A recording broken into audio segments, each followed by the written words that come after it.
What's going on with y'all? It's Jeff Lightsy Jr. here with the Ball Sports Network. Thank you guys for the continued support. Continue to hit the thumbs up button, like, share, subscribe. Now, the question that I want to pose to everyone, and I'm going to make a case on one side, and you tell me in the comments whether you agree with it or not, is has Michael Jordan changed his image when it comes to social issues in the black community?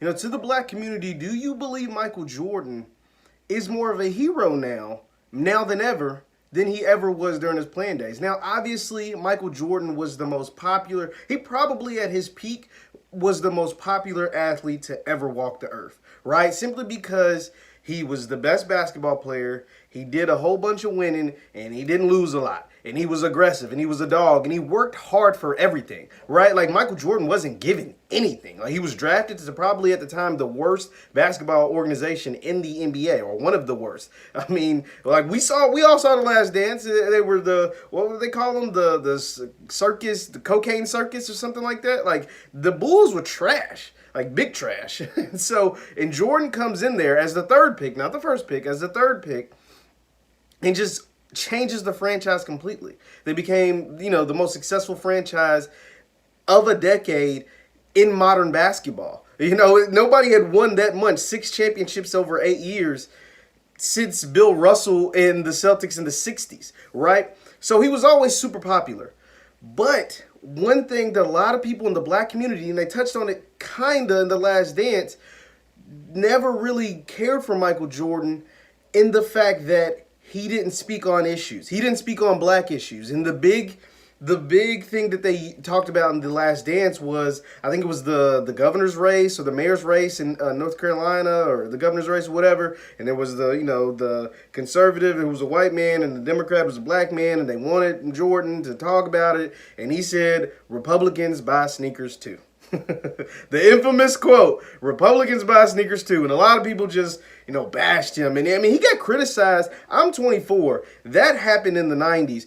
I remember hearing him. I mean, I knew about that growing up, right? So like that stuck or has stuck with Jordan for years, for his entire life since then, since that statement was made. And he tried to clear it up in The Last Dance, but in the back of a lot of people's mind, he's always going to be known as the Republicans buy sneakers too guy. Like, you know what I'm saying? Like, besides the great basketball accomplishments and all the accolades that he did on the court, the Republicans buy sneakers too comment just stuck with people. Stuck with a lot of people in the black community. Fairly or not, it just has. But recently, in 2020, has been very bad for a lot of people around the world. It has been, it's a global pandemic. We have a bunch of social unrest in America. Just a lot of stuff's going on. George Floyd, Breonna Taylor, Ahmaud Arbery, and now Jacob Blake. Just a bunch of police brutality issues going on. Just a whole bunch of stuff taking place. But 2020 has done a lot of good for Michael Jordan. Not just we were able to relive, for a lot of folks, relive what his greatness, his dominance in the 90s. But we've seen Jordan kind of shift his image, good or bad, whether you thought that his image was bad in the first place or whether you already thought it was good as far as the black community goes. We've seen it change. I've seen it change. I've seen a more outspoken, a more vocal Michael Jordan when it comes to social issues. And that, I have to applaud Michael Jordan, because that is amazing. And the thing about Michael Jordan is, and he trying to make it clear in The Last Dance, he's donated to political campaigns. He's done this for years, for decades. But it was always in the background. He didn't want to take the forefront of this. And so in 2020, he's kind of shifted his MO and kind of stepped into the forefront as like, hey, I'm donating. I'm the first team owner. He was the first team owner. First of all, he's a black majority owner in the NBA. Like, a lot of people don't realize that. There are no other black majority owners in professional sports. None. Not in baseball, not in football, the NFL, not in hockey, not in no other sport. There's one in the major sports in America. There was one, Michael Jeffrey Jordan of the Charlotte Hornets. He's the only one. So that in itself is a major accomplishment. It's a huge accomplishment. A lot of people, God rest his soul, thought the late Kobe Bryant was going to be the next one. right? And then I think at some point, LeBron James will own the Cleveland Cavaliers. I think once he's done playing basketball, he's going to end up owning an NBA team, the Cleveland Cavaliers, I believe. But there's only one right now, and that's Michael Jordan. And so Mike now has taken the forefront on a lot of these social issues. He's committed to donating $100 million.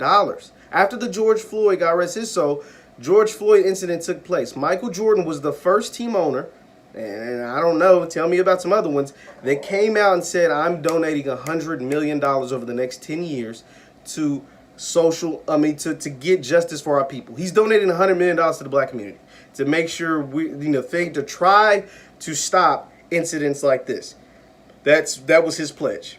And now, with the NBA boycotts taking place after the shooting of Jacob Blake, the attempt on his life, the attempted murder of Jacob Blake by police in Kenosha, Wisconsin, Michael Jordan has become the liaison between the NBA players and the NBA owners.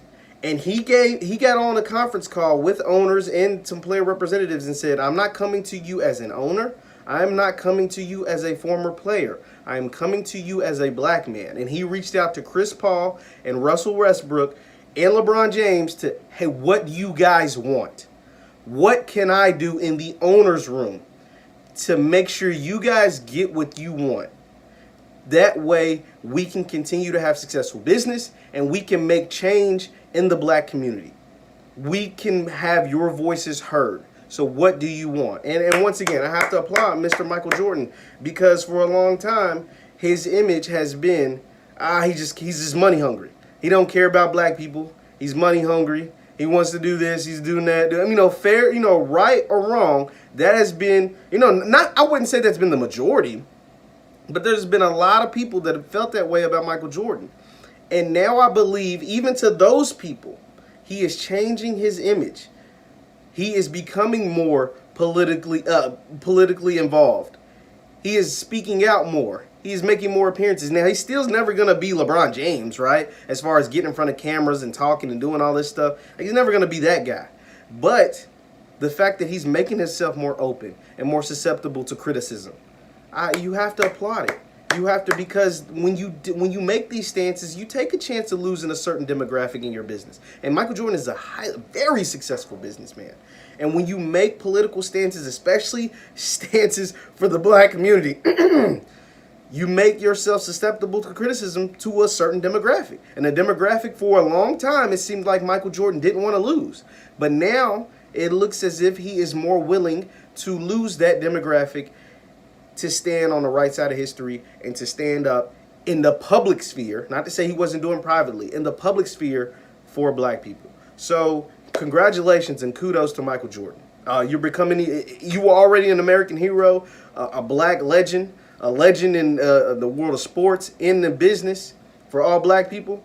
But now you're becoming a social figure, a social issue contributor to make sure things are becoming right, and trying to get rid of civil unrest in the black community. And so you can't do nothing but respect that, love, and congratulations to Michael Jordan, because you are making a difference. You are making a difference. Simply by being an NBA owner, you're making a difference. Seeing a black man, not just a former player, but just a black man as an NBA owner, as the only major sports owner, black majority owner in American sports. That right there is an accomplishment in itself, and we're never going to diminish that.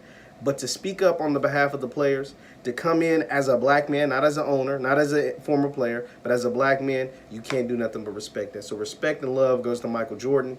And to see that growth, whether you like Michael Jordan now or you liked him back then or you like him more than ever or whatever, just to see that growth in a person, because that's the thing, you can always grow, and it's never too late to start defending for black people. It's never too late to make your views public and let the world know that I'm standing with my people. It's never too late for that. And thank you for Michael Jordan to do that and to continue to push that narrative and to let everybody know, we're here to stay, and we're black people, and things need to change. So thanks to him for that. Once again, my name is Jeff Lightsy Jr. with the Ball Sports Network. Thank you guys for the continued support. Let me know in the comments below, what do you think of Michael Jordan, his stance against, stands for the players and stand for the boycott. And, going for things like that. Now, obviously, they're going to play games now, but Michael Jordan is all in favor and all with the players. And something we haven't seen by none of the owners, basically. The Milwaukee Bucks owner, but Michael Jordan coming out and saying, I'm with the guys, I'm with the players, because I am too a black man. And once again, my name is Jeff Lightsy Jr. with the Ball Sports Network. Thank you guys for the support. Continue to hit the thumbs up button, like, share, subscribe, and I'll see you next time.